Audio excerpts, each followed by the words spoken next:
আসসালামু আলাইকুম ওরহমতুল্লাহি ওবারাকাতু। প্রিয় দিনদার ইমানদার মুসলমান ভাই ও বোনেরা, আজকের আলোচনা হবে লাইলাতুল কদরের দোয়া। প্রিয় বন্ধুরা, সামনে লাইলাতুল কদর, তার আগে এই দোয়াগুলো অবশ্যই মুখস্থ করে নিন। ইনশাআল্লাহ তার আমল হবে হাজার মাসের চেয়েও উত্তম।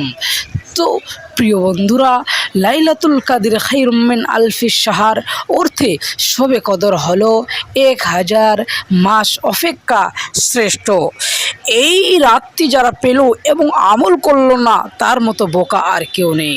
প্রিয় বন্ধুরা, দোয়ার আরবি উচ্চারণ আল্লাহুম্মা ইন্নাকা আফুউন তুহিব্বুল আফওয়া ফাফু আন্নি।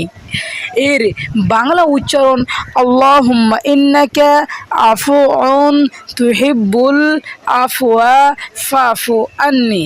দোয়ার বাংলা অর্থ, হে আল্লাহ, আপনি মহানুভব, ক্ষমাশীল এবং ক্ষমা করতে পছন্দ করেন, অতএব আমাকে ক্ষমা করুন। আল্লাহর কাছে এই দোয়াটি পাঠ করতে হবে, আল্লাহুম্মা ইন্নাকা আফুউন তুহিব্বুল আফওয়া ফাফু আন্নি। এই দোয়াটি পাঠ করুন, ইনশাআল্লাহ ফল পেয়ে যাবেন।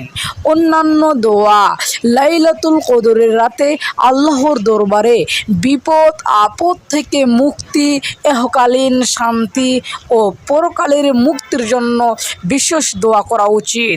অবশ্যই আমাদেরকে বেশি বেশি করে জান্নাত আল্লাহর কাছে চাইতে হবে এবং জাহান্নাম থেকে পরিত্রাণ